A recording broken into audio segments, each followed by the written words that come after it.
السلام عليكم يا شباب. مقطع النهارده عن تقييم المجموعات في لعبه يوجيو دول لينكس، وخليني اقول لك ان النهارده بقى جايب لك كل المجموعات اللي موجوده في الميتا الحاليه، سواء كانت مجموعات تير او حتى مش تير. فمن غير كلام كتير يلا بينا على طول نبدا. طيب خلينا نبدا على طول. تير 0، تير 1، تير 2، تير 3 جود، اللي هي المجموعات اللي بتصلح لاي ميتا. ريسايكل بين يعني المجموعات اللي من وجهه نظري لا تصلح حاليا. بص هنبدا بالترتيب، يعني انا حطيت المجموعات عشوائي فنبدا بالترتيب. اول حاجه جت معانا بريدا بلانت. بريدا بلانت من المجموعات اللي في ناس كتير بتحبها بصراحه. هي المجموعه حاليا مش تير، بره التير خالص، ولكن خليني اقول لك انها من المجموعات القويه جدا، حتى اني لسه مقابل حد في الرانك عامل بيها 11 او 10 وين ستريك تقريبا. هو انا كسبته بغض النظر ان انا كسبته يعني، بس هي المجموعه قويه جدا، فممكن نحطها تير 3. هي تصلح لاي ميت على فكره. المجموعه دي بقى لها فتره تقدر تلعبها عادي وتقدر تنافس بيها، ولكن انا مش هحطها جود، خليها احطها تير 3 بالنسبه لي طبعا. المجموعه اللي بعد كده تراب تريكس. تراب تريكس حاليا مش افضل حاجه بصراحه، يعني مش هحطها ريسايكل بن، وبرضه مش عايز احطها جود. مش عارف، هي ما بين برضو تير 3 وما بين جود. فهي بصراحه حاليا تصلح عادي، تقدر تلعب بيها وتصعد بيها كينج اوف جيم. والفتره اللي فاتت هي بصراحه بتدخل التير وبتطلع، وساعات كانت بتدخل تير 2، فممكن نحطها، خلينا نحطها جود لانها بصراحه مجموعه كويسه جدا. طيب سنيك ايز. سنيك ايز يعني من المجموعات القويه جدا في العاب يوجي بشكل عام، طبعا مش محتاج اقول لكم الكلام ده، فانا احطها تير 1. الميتا الحاليه خليني اقول لك انها الى حد ما متوازنه، مفيش مجموعه لوحدها اللي هي محدش يقدر يعمل معاها حاجه من الاخر. يعني حتى البراند اللي هي قويه جدا حاليا سنيك ايز، لو لعبت ضدها بتنافسها جامد، وفي الغالب سنيك ايز بنسبه كبيره هتكسب. فمفيش مجموعه حرفيا مسيطره. طيب فالمونيكا، طبعا دايما هتلاقيني بحط المجموعه دي. ايام زمان المجموعه دي ما كانتش تير اصلا، انا كنت بحطها تير 1 لحد ما جه الوقت وفعلا مجموعه صعدت تير 1 وقعدت فتره تير 1. فمش عارف اقول لكم ايه يعني. يا جدعان اسمعوا كلامي، خدوا القايمه دي، فككم من قائمه الموقع الميتا وخدوا القايمه اللي أنا بحطها، يعني حرفيا هي اللي بتطلع صح في الاخر. اوكي انفرنتي موجوده حاليا تير 3، لكن انا شايفها مش تير 3 بصراحه. ومش عايز اقول انها مثلا ممكن نحطها جود، يعني من المجموعات الكويسه. مش موضوع بقى تصلح لاي ميتا، بس ممكن نحطها من المجموعات الكويسه، لكن مش تير 3. انا حاسس تير 3 كبيره عليها شويه، لان المجموعه دي تقدر تكونترها بديدي كرو مثلا، بوحوش البيستيال اللي بتتلعب مع كل المجموعات حاليا. ديستيني هيرو مش يعني تير 3 بصراحه، مجموعه كويسه. هي اتضربت كذا مره، بس تبقى مجموعه الى حد ما كويسه، ما ينفعش احطها اقل من البريدا بلانت. مع اني من وجهه نظري لو هتسالني انا بشوف البريدا بلانت حاليا اقوى من الديستيني هيرو، رغم ان الديستيني هيرو تير وهي لا. اوكي سنتريون قويه جدا يا جدعان. السنتريون من المجموعات القويه جدا، بس برضو يعني ممكن احطها تير 2. هي حاليا انا مش عارف تير 2 ولا 3 بصراحه، ف يعني هي تقريبا تير 3، ولكن انا هحطها تير 2 لان هي بالنسبه لي مجموعه قويه جدا بصراحه، تقدر تتعامل مع كذا مجموعه عادي جدا.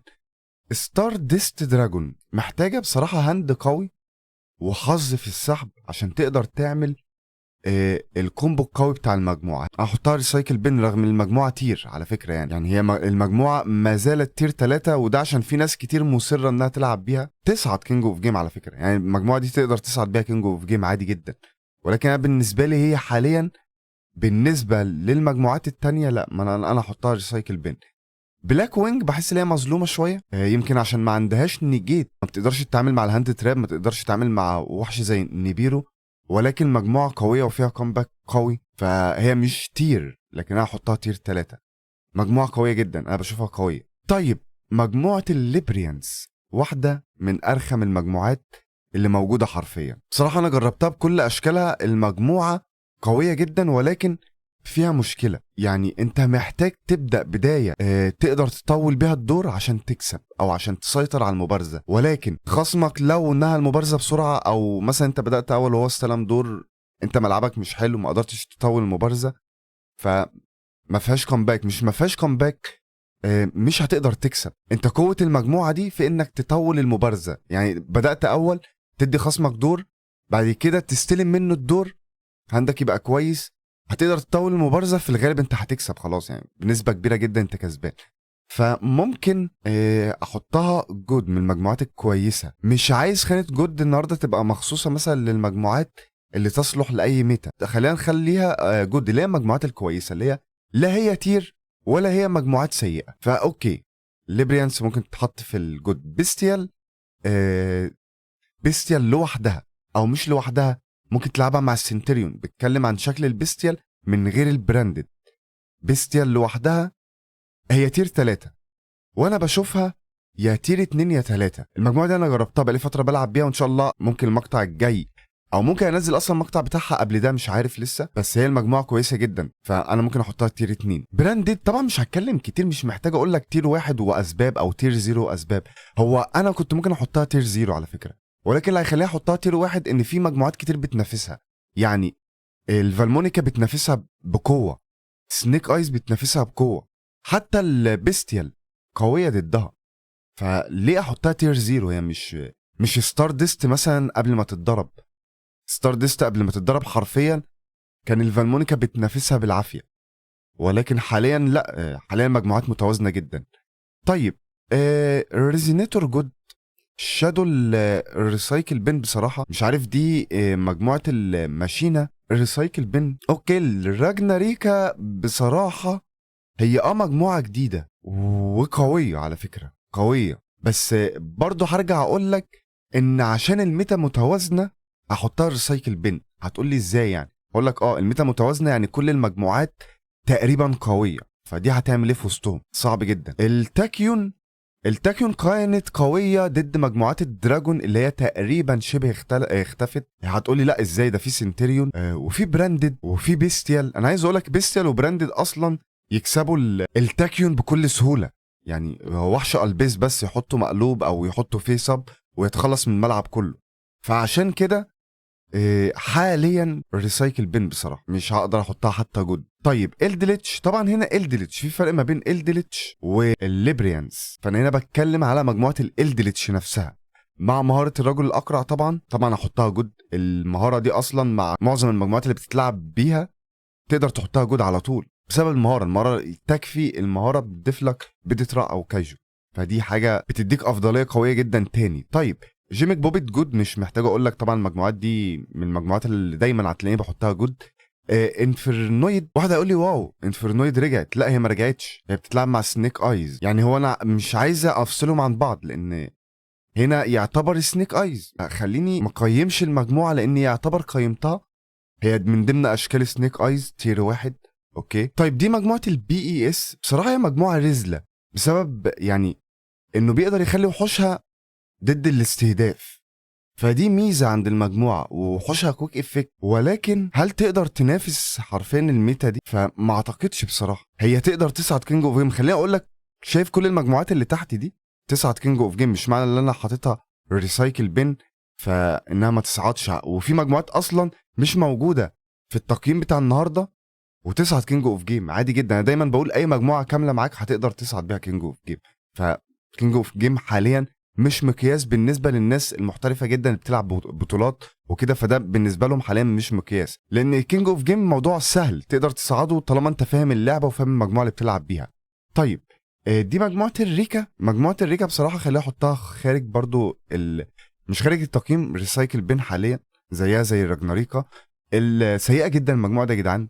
الكود توكر او الديكود توكر بعد الدعم ما زالت يعني ما اعتقدش اللي هي شايفها سيئه جدا حرفيا. فالريسايكل بين برضو يعني الادفنشر الريسايكل بين رغم ان ليها بدايات كتير قويه بس هي مش ظاهره حاليا، صعب جدا. دارك ماجيشن مش عارف، هو انا عايز احطها جود بصراحه. برضو خلي بالك الدارك ماجيشن دي من المجموعات اللي عامله شبه التراب تريكس. هي مش بقوه التراب تريكس طبعا حاليا ولا بقوه الليبريانس، ولكن خليني اقول لك انها من المجموعات برضو اللي لما بتقدر تطول المبارزه وبتسيطر عليها هي في الغالب بتكسب في الغالب. فخلينا احطها جود هي واختها بلو ايز. الاتنين جود برضو جود. احنا خلينا نرتبهم يعني جود هيبقى ليهم ترتيب من الاحسن للاسوأ عشان برضو يعني دارك ماجيشن هنا مش بقوه الانفيرنتي مثلا، ولكن فهنرتبهم برضو. طيب بيتروبير تير 3 بالنسبه لي، تير 3 طبعا. سورد سول دايما بحطها ضمن المجموعات الجود. جالاكسي، ريسايكل بين، الفلوندريز، المجموعه دي لو انت متمكن منها انا ممكن احطها لك تير 3. هتقول المجموعه سهله، لا هي سهله، بس لازم تبقى فاهم برضو المجموعه كويس وفاهم المجموعات اللي ضدك. المجموعه دي قويه جدا، فخلينا احطها جود برضو حاليا. الاي بي سي ليها اشكال كتير بصراحه، ومنها اشكال قويه جدا، فنحطها جود، مش هحطها ريسايكل بين بصراحه. طيب الدراجون ميد، الدراجون ميد دايما بحطها ضمن المجموعات الكويسه جود.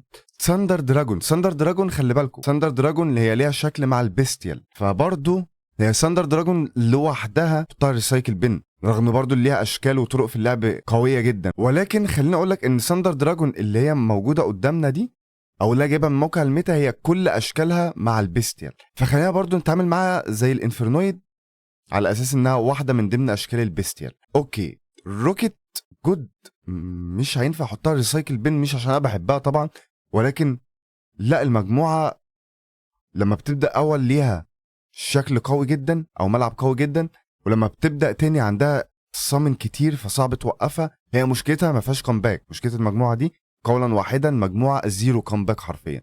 طيب الداينو، الداينو جود برضو مجموعه قويه جدا. طيب الكايميرا طبعا مش هتكلم كتير، دايما بحطها جود، وقلت لك هتفضل جود بصراحه، هتفضل ضمن المجموعات اللي في اي ميتا هتلاقيها كويسه.